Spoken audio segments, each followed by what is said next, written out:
بسم اللہ الرحمن الرحیم۔ سرمایہ اردو 11ویں جماعت۔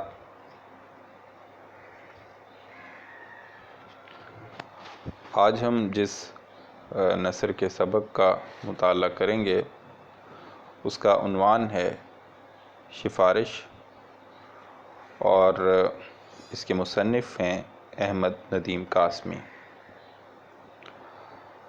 سفارش دراصل احمد ندیم قاسمی کا لکھا ہوا ایک افسانہ ہے، جس میں انہوں نے یہ بتانے کی کوشش کی ہے کہ معاشرے میں جو ہے وہ سفارش کا کلچر کس حد تک تیزی سے پھیل رہا ہے، اور کس طرح سے جو ہے وہ جائز کام کے لیے بھی لوگ سمجھتے ہیں کہ سفارش کی ضرورت ہوتی ہے۔ تو آئیے ان کے اس افسانے کا مطالعہ کرتے ہیں۔ محلے کی بڑی گلی کے موڑ پر 3-4 تانگے ہر وقت موجود رہتے ہیں، مگر اس روز میں موڑ پر آیا تو وہاں ایک بھی تانگا نہیں تھا۔ مجھے خاصی دور بھی جانا تھا اور جلدی بھی پہنچنا تھا، اس لیے تانگے کا انتظار کرنے لگا۔ تانگے تو بہت سے گزرے مگر سب لگے ہوئے تھے۔ اچانک میں نے فیکے کوچوان کو اپنی طرف آتے دیکھا تو پکارا، بھائی فیکے، تانگا کہاں ہے؟ تانگا لاؤ نا۔ تانگا تو بابو جی آج نہیں جوڑا ہے، فیکے نے جواب دیا۔ میں نے دیکھا کہ فیکا جو کوچوان کا کوچوان اور پہلوان کا پہلوان تھا، اس نے آج شیو بھی نہیں بنوایا تھا۔ اس کی آنکھیں بھی سرمے سے محروم تھیں اور بوٹی کی طرح سرخ ہو رہی تھیں۔ کیا بات ہے فیکے؟ میں نے پوچھا۔ وہ بولا، بابو جی ایک کام ہے۔ ہاں ہاں کہو، میں نے کہا۔ کام یہ ہے بابو جی کہ آپ میرے بابا کو تو جانتے ہیں نا؟ فیکا بولا۔ اس کی ایک آنکھ چلی گئی ہے۔ اوہو، مجھے دکھ ہوا، کیسے گئی؟ کیا کوئی حادثہ ہوا؟ جی نہیں۔ فیکے کے چہرے پر بھول پن کا چھینٹا پڑ گیا۔ لال لال تو وہ ہر وقت رہتی تھی اور اس میں سے پانی بہتا رہتا تھا۔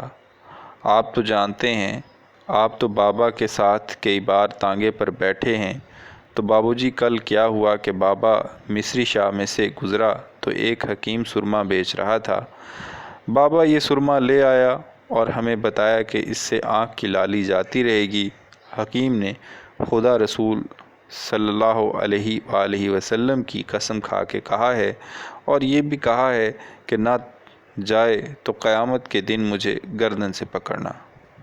میں نے بھی کہہ دیا کہ حکیم خدا رسول صلی اللہ علیہ وسلم کو بیچ میں ڈال رہا ہے تو ذرا سا لگا لے۔ اماں نے بھی یہی صلاح دی۔ اس نے لقمان حکیم حکمت کا بادشاہ پڑھا اور آنکھ میں سلائی پھیر لی۔ بس پھر کیا تھا بابو جی، قسم کھا کر کہتا ہوں، جب سے اب تک آنکھ لگی ہو۔ بابو جی آپ تھک تو نہیں گئے؟ سگریٹ والے کی کرسی اٹھا لاؤں؟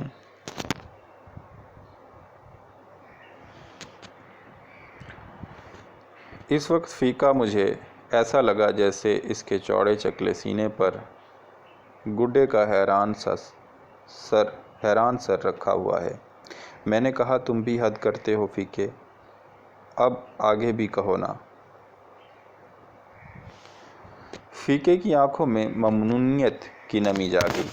وہ بولا، بس بابو جی خدا آپ کا بھلا کرے۔ رات تو چیخ چاخ کے گزار دی۔ پھر صبح کو محلے کے سارے کوچوان اکٹھے ہوئے تو ان میں سے چچا شیدے نے کہا کہ پوست کے ڈوڈے پانی میں ابالو اور اسی پانی سے آنکھ دھوئی، پر بابا اسی طرح تڑپتا رہا۔ پھر کسی نے کہا کہ پالک کا ساگ ابال کر باندھا، اور جب کھولا تو بابا نے صاف کہہ دیا کہ اب کیا جتن کرتے ہو، آنکھ کا دیا تو بجھ گیا۔ ہمارے گھر میں تو پٹس پڑ گئی بابو جی۔ اسے ایک ہسپتال میں لے گئے، پھر دوسرے میں لے گئے، دونوں میں جگہ نہ تھی۔ دوپہر کو راج گڑھ کے ایک کوچوان نے بتایا کہ اس کا سالہ میو ہسپتال میں چوکیدار ہے۔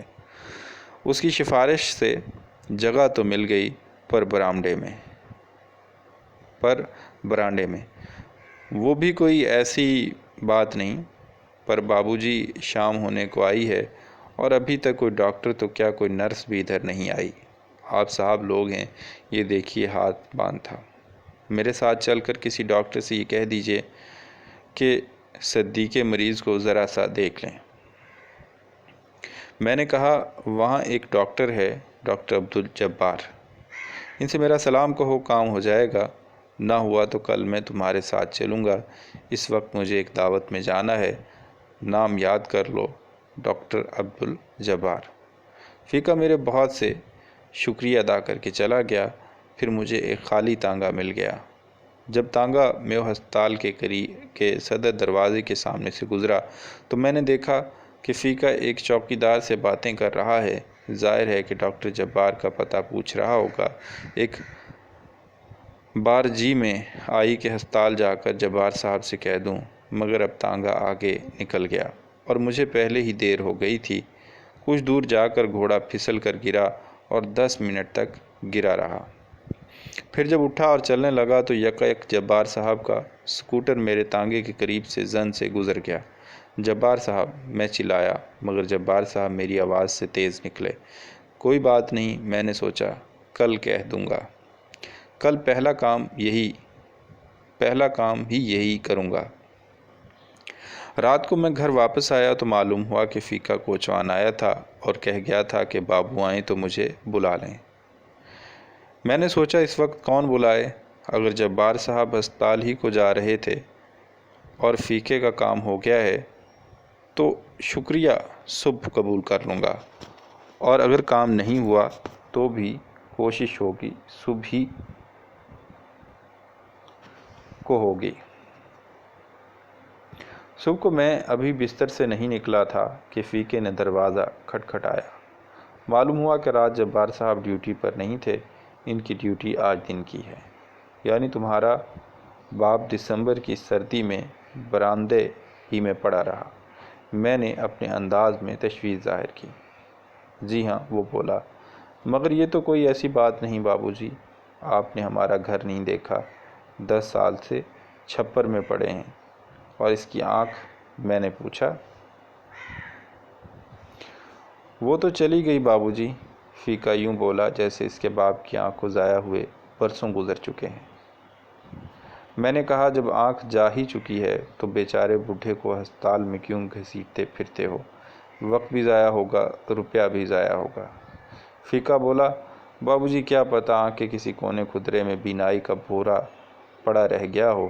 دیکھیے چولہا بجھ جاتا ہے تو جب بھی دیر تک راکھ میں ہاتھ نہیں ڈالتے، کیا پتہ کوئی چنگاری سلگ رہی ہو۔ میں اس بات سے چونکا۔ آج تک فیقے نے مجھ سے صرف چارے کی مہنگائی اور آٹے میں ملاوٹ کے موضوع پر باتیں کی تھیں۔ پھر وہ عاجزی سے بولا، ذرا سا میرے ساتھ چلیے۔ میرے جسم میں نیند ابھی پوری طرح غائب نہیں ہوئی تھی۔ پھر نہانا تھا، شیو کرنا تھا، چائے پینی تھی۔ میں نے کہا، میں تمہیں اپنا کارڈ دیتا ہوں، وہ ڈاکٹر جبار کو دکھا دو، بڑے یار آدمی ہیں، فٹافٹ کام کر دیں گے۔ تمہارا باپ ایک بار ایوارڈ میں چلا جائے، پھر علاج کے لیے تو میں خود جا کر کہوں گا۔ وہ مجھ سے کارڈ لے کر یوں چلا جیسے دنیا جہاں کی دولت سمیٹے لیے جا رہا ہے۔ میں نے کارڈ پر لکھ دیا تھا، جبار صاحب اس کا کام کر دیجئے، بیچارہ بڑا ہی غریب آدمی ہے، دعائیں دے گا۔ اور مجھے یقین تھا کہ کام ہو جائے گا۔ ڈاکٹروں کو صرف اتنا ہی تو دیکھنا تھا کہ آنکھ پوری طرح بجھ گئی ہے یا تھوڑی بہت رمق باقی ہے۔ میں دن بھر گھر سے غائب رہا اور فیقہ دن بھر میرے گھر کے چکر کاٹتا رہا۔ شام کو اس نے مجھے بتایا کہ جبار صاحب بیٹھے تو ہیں پر کوئی اندر نہیں جانے دیتا، کہتے ہیں باری سے آؤ، اور میری باری آتی ہی نہیں۔ گھٹنا پاجامے میں سے جھانک رہا ہو تو باری کیسے آئے بابو جی؟ فیقے نے مجھے ایک بار پھر چونکا دیا۔ نہ جانے پہلوان فیقے کے اندر یہ حساس فیقہ اتنے برسوں سے کہاں چھپا بیٹھا تھا۔ میں نے وعدہ کیا کہ کل ضرور چلوں گا۔ اب تو شام ہو گئی ہے۔ دوسرے دن سویرے ہی مجھے شیخوپورے جانا پڑا۔ دوسرے دن سویرے ہی مجھے شیخو پورے جانا پڑ گیا۔ رات کو واپس آیا تو معلوم ہوا کہ فیقہ آیا تھا۔ اس کے بعد 3 دن تک میں نے زیادہ وقت گھر میں گزارا مگر فیقہ نہ آیا۔ چوتھے روز میں نے گلی کے موڑ پر ایک کوچوان سے فیقے کے باب کا پوچھا تو معلوم ہوا کہ اسے وارڈ میں جگہ مل گئی ہے۔ اتنے میں فیقہ بھی آ نکلا۔ مجھے ذرا سی ندامت تھی، اس لیے جھوٹ بولنا پڑا۔ کیوں فیقے، جبار صاحب نے کام کر دیا نا؟ وہ بولا، مگر بابوجی وہ تو مجھ سے ملے ہی نہیں۔ میں نے فوراً کہا، میں نے انہیں فون کر دیا تھا۔ فیقے کا چہرہ ایک دم سرخ ہو گیا اور اس کی آنکھوں میں ممنونیت کی نمی جاگ اٹھی۔ جبھی میں کہوں نرس بار بار یہ کیوں کہہ رہی ہے کہ دیکھو بڈھے کو تکلیف نہ ہو۔ پھر میں وہاں سے چلا آیا۔ میرے قدم آہستہ آہستہ اٹھ رہے تھے مگر ذہن جیسے شکست کھا کر بھاگا جا رہا تھا۔ رات کو نیند نے ندامت دور کر دی مگر صبح بھی فیقہ دروازے پر موجود تھا۔ بولا، آپ کی مہربانی سے داخلہ تو مل گیا تھا پر اب انہوں نے بابا کو کوٹ لکھپت کے ہسپتال میں بھیج دیا ہے۔ یہ تو بڑا غضب ہوا بابوجی۔ آج میں اماں کو ساتھ لے کر گیا، 2 روپے گل ہو گئے، کچھ ہو سکے تو کیجئے۔ میں نے کہا، میں بھی جا کر ڈاکٹر جبار کو فون کرتا ہوں۔ میں نے فون کیا بھی مگر ڈاکٹر جبار مل نہ سکے۔ پھر مصروفیتوں میں بات آئی ہو گئی۔ 5-6 روز بعد میں نے فیقے کو دیکھا تو سوچا کہ نظریں چرا کے ساتھ والی گلی میں مڑ جاؤں اور وہاں سے بھاگ نکلوں، مگر فیقہ لپک کر میرے پاس آیا اور بولا، بابوجی سمجھ میں نہیں آتا آپ کے کس کس احسان کا بدلہ اتاروں گا۔ جھوٹ نے میری ندامت کو کان سے پکڑ کر ایک طرف ہٹا دیا۔ واپس آ گیا نا تمہارا بابا؟ فیقہ بولا، واپس بھی آ گیا اور آپریشن بھی ہو گیا۔ جمعے کو پٹی کھل رہی ہے، دعا کیجئے۔ میں نے کہا، اللہ رحم کرے گا۔ پھر وہ جمعے کی شام کو آیا تو بولتے ہی زاروں زار رونے لگا۔ بابوجی غضب ہو گیا۔ پٹی کھلی تو پتہ چلا ایک آنکھ تو گئی ہی تھی، دوسری پر بھی اثر پڑ گیا ہے۔ کہتے ہیں اب پہلے آپریشن کا زخم ملے تو دوسرا آپریشن ہوگا اور دوسری آنکھ کا بھی ہوگا۔ میں نے اسے تسلی دی اور اسے ساتھ لے کر سامنے ہی ایک دکان سے ڈاکٹر جبار کو فون کیا مگر بدقسمتی سے وہ فون پر موجود نہ تھے۔ پھر میں نے اس سے وعدہ کیا کہ کل جا کر ڈاکٹر جبار سے ملوں گا۔ وہ ہسپتال میں نہ ہوئے تو انہیں گھر میں جا پکڑوں گا۔ دوسرے دن میں جا تو نہ سکا، البتہ ڈاکٹر جبار کو فون ضرور کیا۔ وہ پھر غائب تھے۔ ادھر فیقہ بھی غائب ہو گیا۔ شاید 2-2.5 ہفتے بعد دروازے پر دستک ہوئی۔ نوکر نے آ کر بتایا کہ فیقہ کوچوان آیا ہے۔ میں نے بھی اسے کھڑکی میں سے دیکھ لیا، بالکل ہلدی ہو رہا تھا۔ میں نے نوکر سے پوچھا، کیا تم نے اسے بتا دیا ہے کہ میں موجود ہوں؟ جی ہاں، نوکر بولا، بس میرے منہ سے نکل گیا۔ بڑے احمق آدمی ہو، میں نے اسے ڈانٹا اور کہا، جاؤ کہہ دو کپڑے بدل رہے ہیں، آتے ہیں۔ کپڑے تو میں نے بدل رکھے تھے، البتہ میں اپنے تیور بدلنے کی کوشش کرنے لگا۔ پھر اچانک خیال آیا کہ کتنا چھوٹا آدمی ہوں۔ وہ پیسے یا 2 پیسے یا 2 روپے یا چلو 2 لاکھ کی بھی بات نہیں، 2 آنکھوں کی بات ہے اور میں جھوٹ بولے جا رہا ہوں۔ مجھے فیقے کے سامنے اعتراف کر لینا چاہیے کہ میں تمہارے لیے کچھ نہیں کر سکا۔ پھر میں نے وہ فکرے سوچے جو مجھے فیقے کے سامنے اس انداز سے ادا کرنے تھے کہ اسے سچی بات بھی معلوم ہو جائے اور اسے دکھ بھی نہ ہو۔ میں باہر آیا تو فیقہ بولتے ہی زاروں زار رونے لگا۔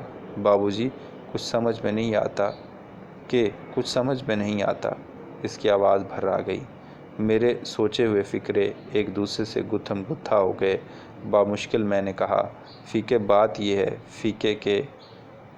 یہ ہے۔ آنسوؤں سے بھیگا ہوا بچوں کی طرح گول گول سرخ چہرہ لیے فیقہ اٹھا اور بولا، بابوجی کچھ سمجھ میں نہیں آتا۔ میں شکریہ ادا کروں تو کیسے کروں؟ میرا بابا ٹھیک ہو گیا ہے، اس کی دونوں آنکھیں ٹھیک ہو گئی ہیں، اسے بینائی اللہ نے دی ہے اور آپ نے دی ہے۔ آپ نے مجھے خرید لیا ہے بابوجی، قسم خدا کی میں عمر بھر آپ کا نوکر رہوں گا۔ اور میں نے ایک بہت لمبی، بہت گہری سانس لے کر کہا، کوئی بات نہیں فیقے، کوئی بات نہیں۔ کپاس کا پھول، بقلم احمد ندیم قاسمی۔ اللہ حافظ۔